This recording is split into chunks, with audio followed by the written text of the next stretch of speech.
Prime Minister Netanyahu will be here on Tuesday, February 4th, for a working meeting and visit with the president. And I'm sure you will all be here, very excited to cover that visit. এ সপ্তাহেই আমেরিকায় যাচ্ছেন ইসরায়েলের প্রধানমন্ত্রী Benjamin Netanyahu.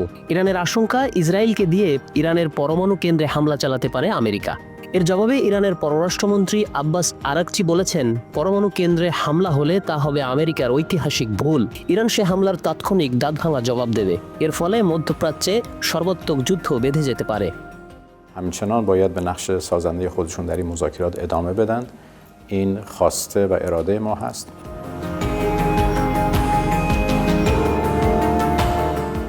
মধ্যপ্রাচ্যের যুদ্ধ শুরু হলে তা পরমাণু যুদ্ধের আকার ধারণ করতে পারে, শুরু হয়ে যেতে পারে তৃতীয় বিশ্বযুদ্ধ।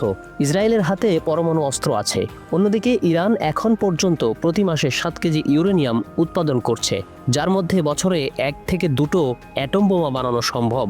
আন্তর্জাতিক পরমাণু শক্তি সংস্থা IAEA এর প্রধান রাফায়েল গ্রসি জানিয়েছেন, ইরানের উৎপাদন ক্ষমতা আগের চেয়ে 7 গুণ বেড়েছে।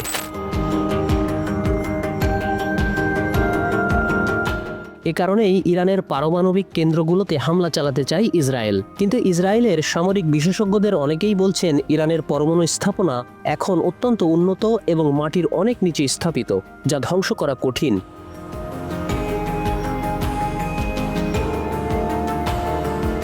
2020 সালে ইরানের পরমাণু বিজ্ঞানী মোহসেন ফখরিজাদেহ নিহত হন। তবে ইসরায়েল বলছে, আগে ইরানের একজন মোহসেন ছিল, এখন কমপক্ষে 5-6 জন মোহসেন আছে এবং তাদের নাগাল পাওয়া আরও কঠিন। তবে আমেরিকা যদি বাশকার ভেদি বোমা এবং গোয়েন্দা তথ্য সরবরাহ করে, তাহলে ইরানের পরমাণু কর্মসূচি বন্ধ করা অসম্ভব নয়।